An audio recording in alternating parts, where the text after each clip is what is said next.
Obrigado, Sr. Presidente. Cumprimento o Sr. Ministro, o Sr. Secretário de Estado, agradecendo a disponibilidade para aqui estarem a responder ao requerimento do CDS. Efetivamente, o Sr. Ministro disse, e é verdade, que cabe aos partidos aqui representados no Parlamento fiscalizar a ação do Governo. Não há nenhuma competência constitucional ou legal que dê ao Governo esse poder de fiscalizar a atuação dos partidos ou de poder, de alguma forma, avaliar a forma como o fazem. Mas eu não tenho problema nenhum com isso, o Sr. Ministro sabe, todo o gosto em debater essa questão consigo. E, portanto, quero dizer-lhe, antes de mais, que das três, nenhuma, no que diz respeito ao CDS e às hipóteses que pôs. Portanto, nem há uma defesa da ANA, porque, e bastava ter ouvido a audição que aqui fizemos à ANA para perceber que não há, de maneira nenhuma, uma posição de defesa daquilo que possa ser o interesse da ANA. Relativamente ao contrato, consciência absolutamente tranquila, e relativamente à opção também não temos nenhum, nas palavras do Sr. Ministro, era quase um fanatismo por uma das soluções e, portanto, a razão não é nenhuma dessas, é uma que acho que todos partilhamos, que é a defesa do interesse público.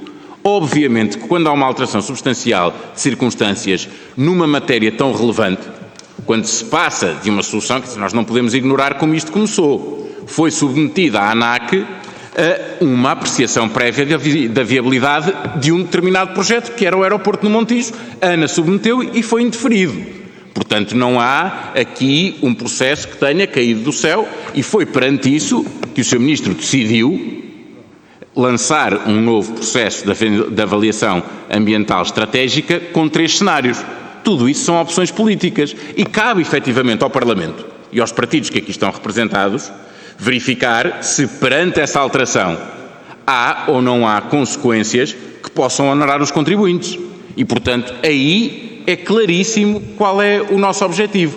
Fomos totalmente independentes na forma como colocámos as questões nas audições anteriores e seremos hoje também. Cabe dizer também que eu percebo a posição do Sr. Ministro, não vamos negar de maneira nenhuma.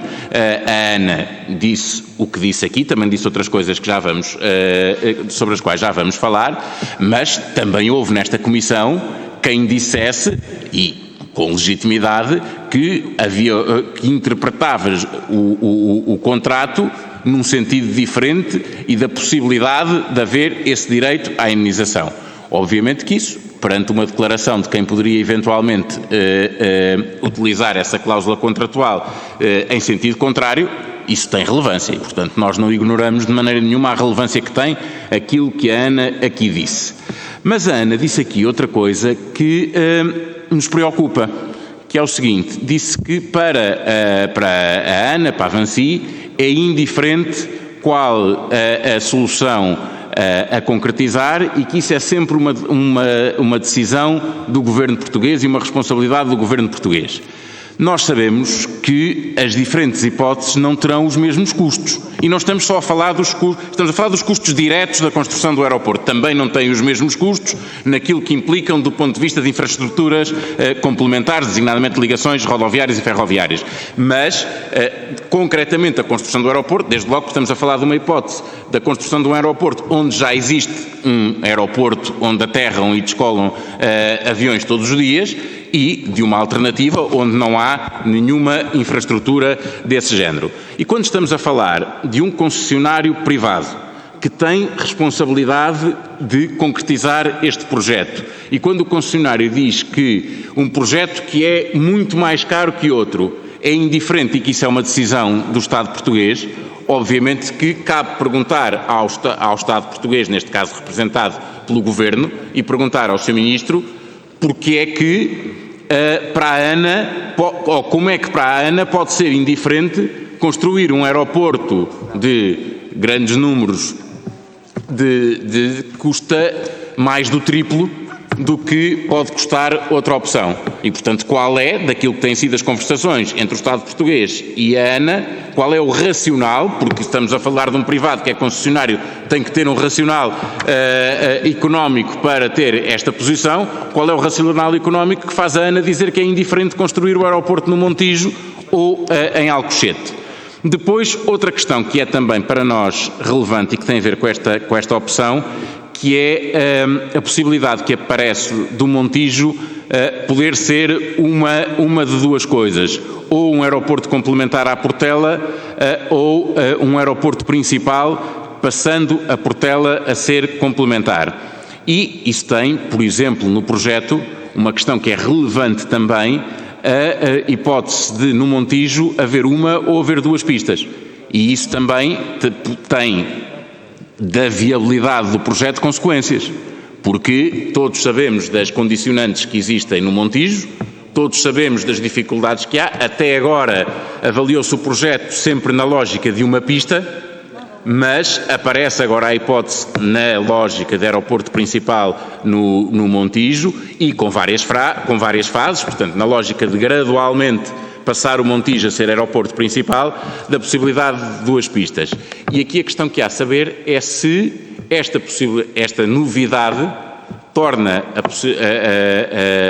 a hipótese Montijo na lógica de ser aeroporto principal inviável ou não, porque daquilo que se conhece, e não avançando em relação àquilo que é a avaliação ambiental estratégica e que pode ser depois uma posterior avaliação de impacto ambiental, sabemos já de muitas pronúncias que existem, até de entidades de intervenção na área da proteção do ambiente, não só nacionais como internacionais, inclusive uma entidade internacional que tem sido responsável por, em muitos países, parar projetos estratégicos e que já se pronunciou também sobre esta matéria e de forma fundamentada, e isso não pode ser indiferente, estamos atentos a isso, se há ou não há o risco de, nesta avaliação ambiental estratégica, não haver de facto três opções e as opções, perante os dados que foram introduzidos, estarem mais reduzidas do que isso. E, portanto, como vê, a nossa lógica é completamente de avaliar aquela que poderá ser a melhor opção.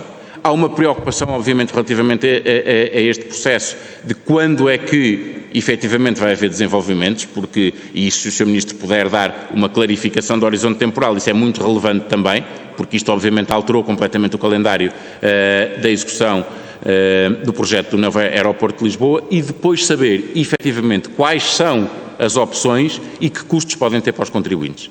Esta clarificação é essencial e, portanto, tem por nós utilidade, parte de uma interpretação de uma cláusula contratual da relação entre o Estado e o concessionário, mas tem um âmbito muito mais alargado, porque permite efetivamente fazer uma atualização daquilo que é o cenário visto pelo Estado do projeto do novo aeroporto de Lisboa. Muito obrigado.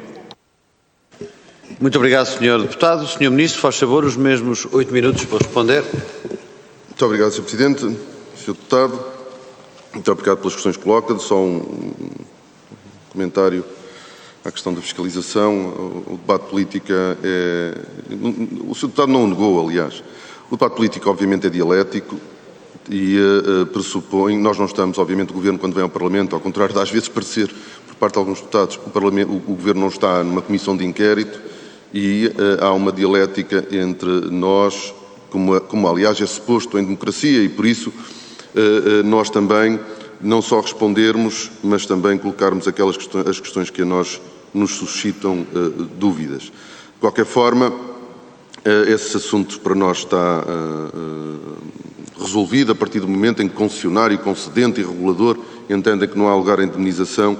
Acho que a questão está mais do que resolvida, porque não estou a ver o CDS a interpor uma ação a pedir uma indemnização para a ANA se o aeroporto acabar por ser em Alcochete. Assunto, portanto, encerrado. Porque que, em primeiro lugar, é importante reforçar a ideia de que para a ANA é independente cada uma a localização, e é importante porquê? Para responder desta forma a quem entende que a localização tinha sido escolhida a localização Montijo tinha sido escolhida porque era o que interessava à ANA.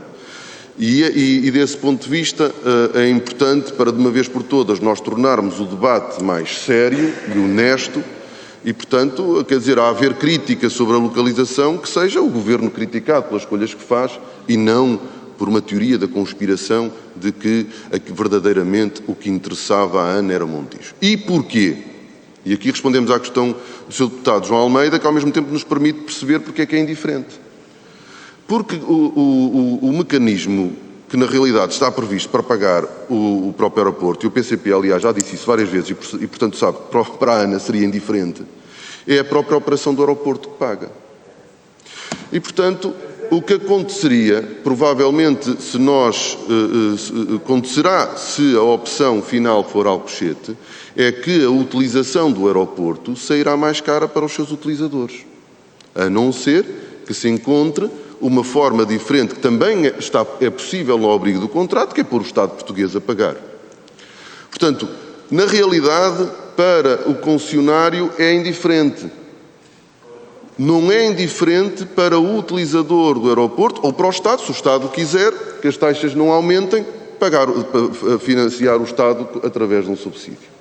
A primeira questão, de forma muito clara, é esta, mas, Sr. Deputado, compreendendo aquilo que diz e não discordando daquilo que diz, o processo barrou nos pareceres dos municípios e nós tínhamos que encontrar uma forma de superar esse impasse e nós encontramos essa forma, primeiro, respondendo a uma deliberação do próprio Parlamento, em sede de orçamento, mas também a uma exigência do maior partido da oposição, que não queria fazer nenhuma alteração à lei para uma localização pré-selecionada e, portanto, aquilo que se acordou foi fazermos uma avaliação ambiental estratégica. A opção foi colocar no âmbito da escolha a outra localização que já estava relativamente consolidada ou consolidada.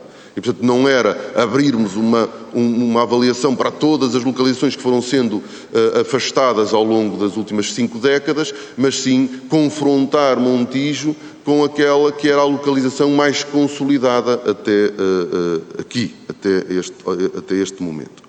Portanto, a racionalidade económica da ANA, acho que é aquela que expliquei, embora não devesse estar eu a interpretar qual é o racional económico da ANA, mas quer dizer, podemos todos fazer esse exercício.